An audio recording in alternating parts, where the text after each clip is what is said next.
Mr. Chair, can I skip on the first, second, and third? Yes, I'll proceed with para 5 po. Sige, okay.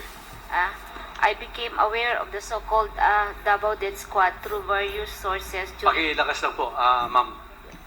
I became aware of the so-called Davao Death Squad through various sources during my assignment in Davao. It was a common knowledge among officers that almost all station commanders had special teams designated for specific operations. Although I did not know the identities of this team, a culture of silence prevailed among police officers in Davao regarding such matters.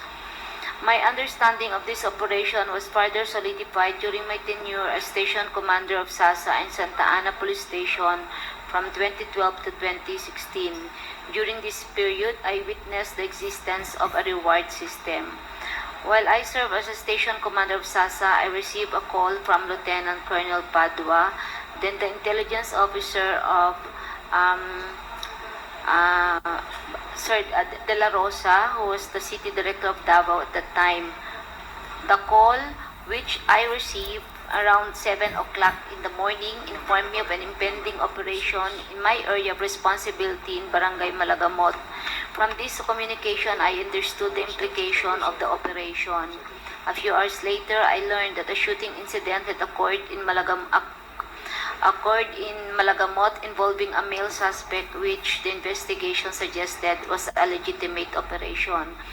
During my time as station commander of SASA, the barangay captain Barangay Hizon reported to me that akyat-bahay incidents were prevalent in the area. They intercepted one male suspect acting as a spotter, and an entrapment operation was planned, resulting in 2 suspects being caught in the act of stealing.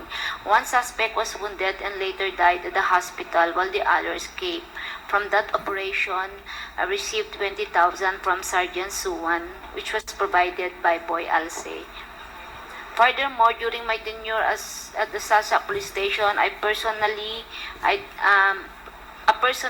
identified by the Barangay Captain Panakan as a drug pusher and user known for illegal gambling and being a nuisance in their barangay was killed near GT Gasoline Station in Panakan.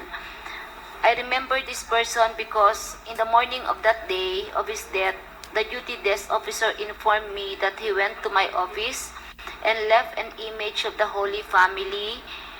He told my men that he just went to Mass and was very happy to present to our office the blessed image. The following day, I inquired with the police investigators about his death and the outcome of their investigation and was informed by Sergeant Suwan, trabaho yun, naka-care of po kay nung Boy Alce. There was never any clearance from my office of this operation, nor was my office informed of it. While serving as station commander in Santa Ana Police Station, I also became personally acquainted with the aforementioned reward system from June 2014 to January of 2016. We conducted various police operations that resulted in the deaths of suspects, drugs pushers, and hardened criminals.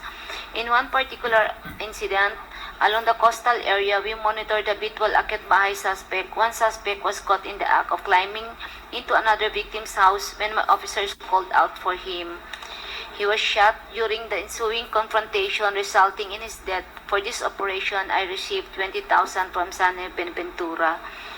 There was also an occasion when my office, in collaboration with CIDG 11, conceptualized a one-time big-time operation.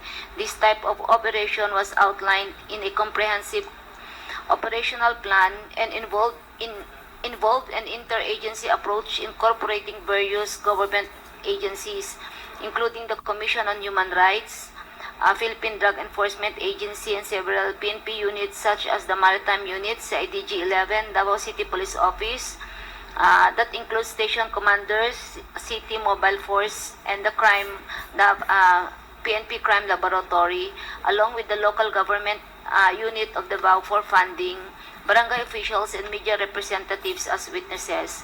The co-plan was funded by the local government of Davao. Following the operation, a shooting incident occurred in self-defense, resulting in the death of a suspect. I did not receive any reward for this incident as my team did not engage in a direct encounter with the suspect. At the end of each month, all station commanders were required to submit reports documenting successful police operations to the LGU of Davao. These reports included details of case filed in the office of the prosecutor and other relevant information concerning the operation. For each case reported, an amount of 5,000 was allocated as reimbursement for operational expenses. These expenses encompassed bypass money, meals, gasolines, and payment for agents. The disbursement of these funds occurred monthly through Irma Espina, a kamuking, and we were required to sign documents acknowledging receipt of payment.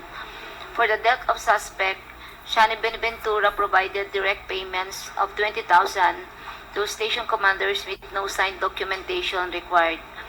Numerous other incidents resulting in deaths within Davao City occurred, of which I remained unaware until after the investigations were completed.